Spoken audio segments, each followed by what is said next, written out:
Sir ఇక ఇది తోటపల్లి గూడూరు ముంగళదుర్గులో ఉన్న యూపీపీ స్కూల్ సార్. ఇక్కడ స్కూల్లో ఏమంటే హెచ్ఎం గారు వరప్రసాద్ గారు ఆయన బిహేవియర్ బాగాలేదు, ఆయన పద్ధతి బాగాలేదు, పిల్లల పట్ల ఆయన మాట్లాడే మాటలు కానీ, ఆయన చదువు చెప్పడం లేదు, క్లాసులు రావడం లేదు, ఎక్కువగా సెలవులు పెడుతున్నారు. అది కాక పిల్లల మీద ఆయన ఒక రకమైన అభ్యంతరమైన భాషతో మాట్లాడడం ఇలాంటివి చేస్తూ ఉన్నారని చెప్పనేసి మేము వెళ్ళామంటే ఇక్కడ స్కూల్లో కంప్లైంట్ ఇచ్చాము, కంప్లైంట్ తీసుకోలేదు. బయట పెద్దవాళ్ళకి కంప్లైంట్ ఇచ్చాము, వాళ్ళు కంప్లైంట్ తీసుకోలేదు. స్కూల్లో ఉన్న చైర్మన్ వైస్ చైర్మన్కి వాళ్ళని కూడా మేము పిలిచి మేము మాట్లాడాము, వాళ్ళు కూడా దాని గురించి అసలు పట్టించుకోవడం లేదు, మా దగ్గర కూడా రావడం లేదు. తర్వాత మేము మండలంకి వెళ్ళాము, మండలంకి వెళ్ళిన తర్వాత ఎంఈఓ గారు కూడా వచ్చారు, మీటింగ్ పెట్టారు. అయినా సరే ఆ సార్ వాళ్ళు సెలవు పెట్టుకొని వెళ్ళిపోయారు. మాకైతే ఎక్కడ న్యాయం జరగడం లేదు.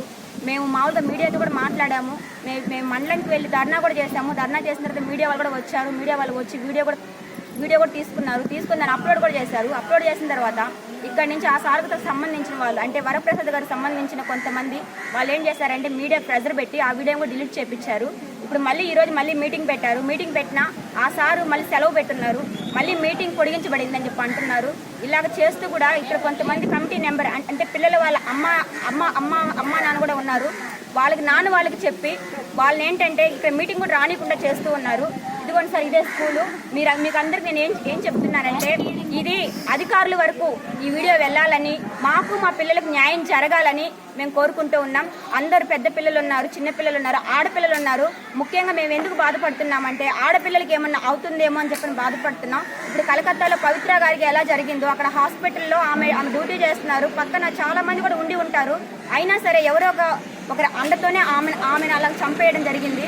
అలాగే చిన్న స్కూలు, చిన్న పిల్లలు ఉన్నారు. ఈ పిల్లల్లో ఎవరికి ఏమైనా జరిగినా ఎవరు రెస్పాన్సిబిలిటీ సార్? ఎవరు కూడా కనీసం ఇలా జరుగుతుంది అని ఇలా మాట్లాడుతున్నారు, ఇలా పిల్లల మీద బ్యాక్ టచ్ చేస్తున్నారని చెప్పినా కూడా ఎవరు రెస్పాండ్ అవ్వడం లేదు.